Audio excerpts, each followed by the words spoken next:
Saudari-saudaraku yang terkasih, berjumpa kembali bersama saya Inspirasiku di Antara.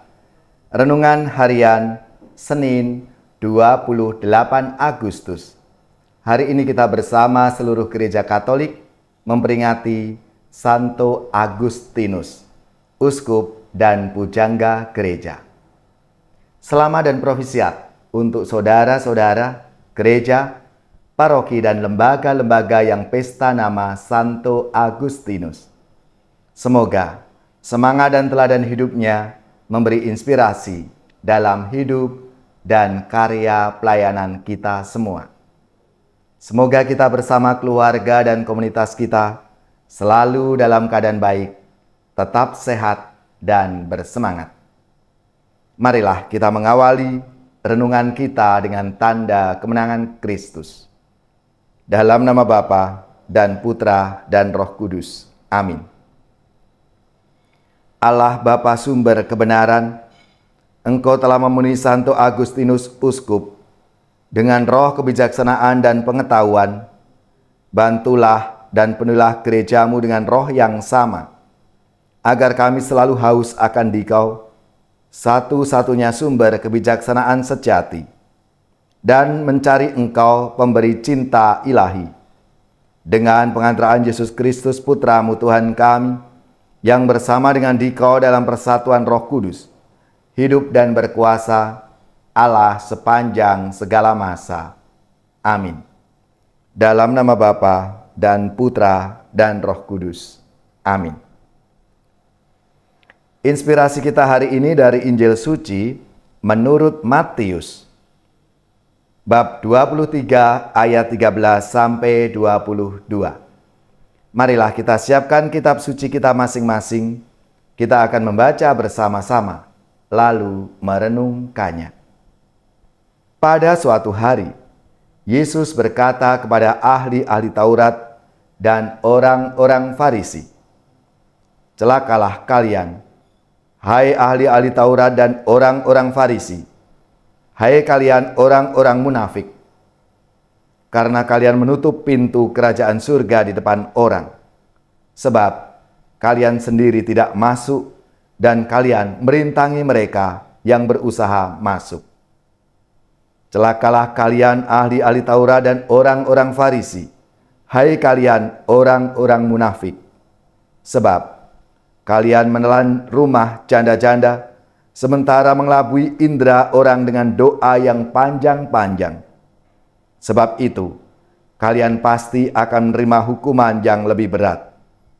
Celakalah kalian, hai ahli-ahli Taurat dan orang-orang Farisi, hai kalian orang-orang munafik, sebab kalian mengarungi lautan dan menjelajah daratan untuk mempertobatkan satu orang saja menjadi penganut agamamu. Dan sesudah ia bertobat, kalian menjadikan dia orang neraka, yang 2 kali lebih jahat daripada kalian sendiri. Celakalah kalian, hai pemimpin-pemimpin buta yang berkata, bila bersumpah demi bait suci, sumpah itu tidak sah. Tetapi bersumpah demi emas bait suci, sumpah itu mengikat. Hai kalian orang-orang bodoh dan orang-orang buta! Manakah yang lebih penting, emas atau bait suci yang menguduskan emas itu? Dan kalian berkata, bila bersumpah demi mezbah, sumpah itu tidak sah. Tetapi bersumpah demi persembahan yang ada di atasnya, sumpah itu mengikat.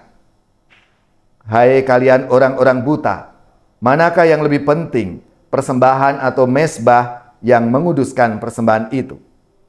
Karena itu, barang siapa bersumpah demi mezbah, ia bersumpah demi mezbah dan juga demi segala sesuatu yang terletak di atasnya. Dan barang siapa bersumpah demi bait suci, ia bersumpah demi bait suci dan juga demi Dia yang diam di situ.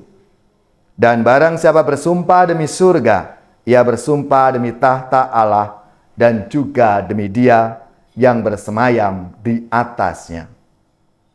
Demikianlah sabda Tuhan. Terpujilah Kristus. Saudari-saudaraku yang terkasih, sabda Tuhan hari ini mengisahkan tentang para pemimpin agama Yahudi yang hidup dengan topeng kerohanian. Mereka menampilkan diri sebagai pengajar firman Tuhan yang handal. Tak segan, mereka membeberkan kesalahan orang lain demi meninggikan popularitas mereka sendiri. Kepada rakyat kecil mereka menuntut agar mereka melakukan semua aturan Yahudi. Namun mereka sendiri tidak mempraktekkannya, tidak melakukannya. Maka Tuhan Yesus mengecam mereka oleh karena kemunafikan mereka itu. Saudari-saudaraku yang terkasih, hari ini gereja memperingati Santo Agustinus, uskup dan pujangga gereja dari Hippo.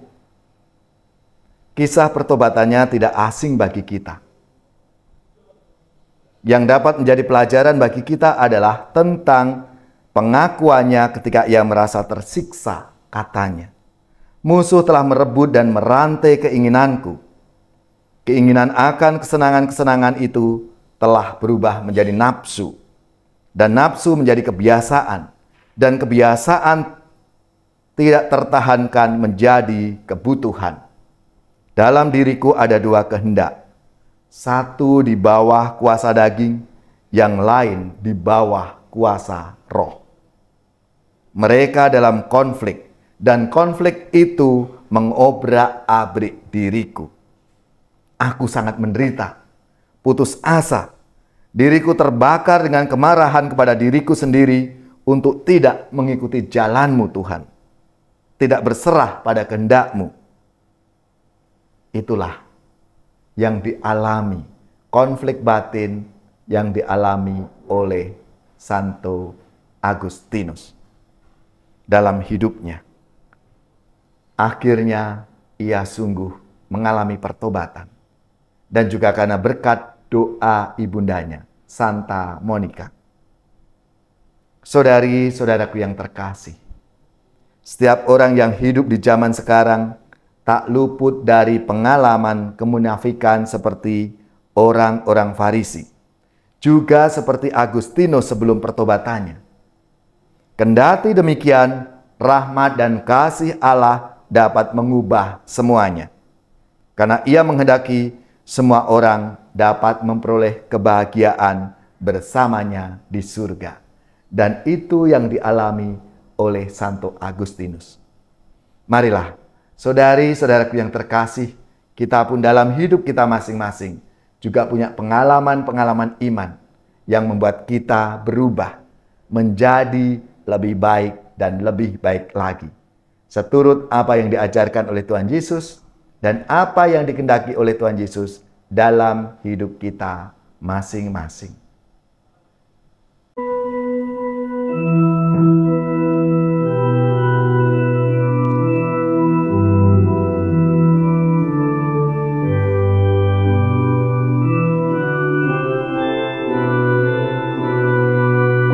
Curahkan rahmat dalam hatiku, ciptakan hati dan semangat baru. Engkau kusucikan dan kubersihkan dari cinta diri. Engkau kuhidupkan dan kukobarkan cinta di hati. Curahkan rahmat dalam hatiku, ciptakan hati dan semangat baru. Hatimu yang kaku, keras dan beku, ku ambil darimu, ambil berilah dariku semangat baru dalam karyamu. Curahkan rahmat dalam hatiku, ciptakan hati dan semangat baru.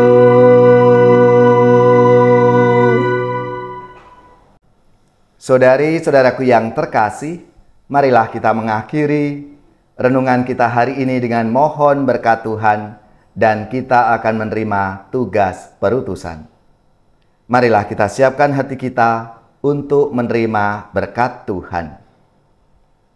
Semoga saudari-saudara sekalian, keluarga-keluarga dan komunitas kita, orang-orang yang kita doakan, mereka yang sakit, yang menderita, seluruh tugas, belajar, pekerjaan, usaha, serta karya pelayanan kita dibimbing, dilindungi dan diberkati oleh Allah yang Maha Kuasa, Bapa dan Putra dan Roh Kudus.